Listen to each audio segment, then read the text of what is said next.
কোরবানির শব্দের অর্থ হচ্ছে উৎসর্গ করা এবং আল্লাহর রাস্তায় জান মাল বিলিয়ে দেওয়া। ছোট মাসুম বাচ্চা হযরত ইসমাইল নবী পিতা ইব্রাহিম নবীর উপদেশ পালন করলেন আল্লাহর সন্তুষ্টি এবং রাজির জন্য। প্রস্তুত হয়ে গেলেন নিজের জান কোরবানি দেওয়ার জন্য। আল্লাহর কুদরতে পশু কোরবানি হয়ে গেল এবং পিতা পুত্র হযরত ইসমাইল এবং ইব্রাহিম আলাইহিস সালামকে আল্লাহ রাব্বুল আলামিন পরীক্ষায় উত্তীর্ণ করলেন এবং হযরত ইব্রাহিম আলাইহিস সালাম তার স্ত্রী মা হাজরার কাছে পুত্র ইসমাইলকে পৌঁছে দিলেন এবং পৌঁছে দেওয়ার পর তারা স্বামী স্ত্রী শুকরিয়া আদায়ের জন্য আল্লাহর সিজদায় পড়ে রইলেন। আল্লাহ রাব্বুল আলামিন হযরত ইব্রাহিম আলাইহিস সালামকে ডাক দিয়ে বললেন, হে ইব্রাহিম খলিল, আমার বন্ধু, এবার সিজদা থেকে ওঠো।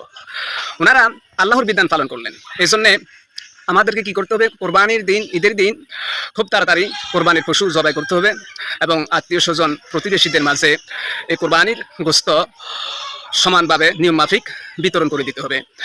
এই উদ্দেশ্য হচ্ছে কোরবানির উদ্দেশ্যগুলোর মধ্যে এটি একটি অংশ এবং তাদের খুশি করার জন্য চেষ্টা করব।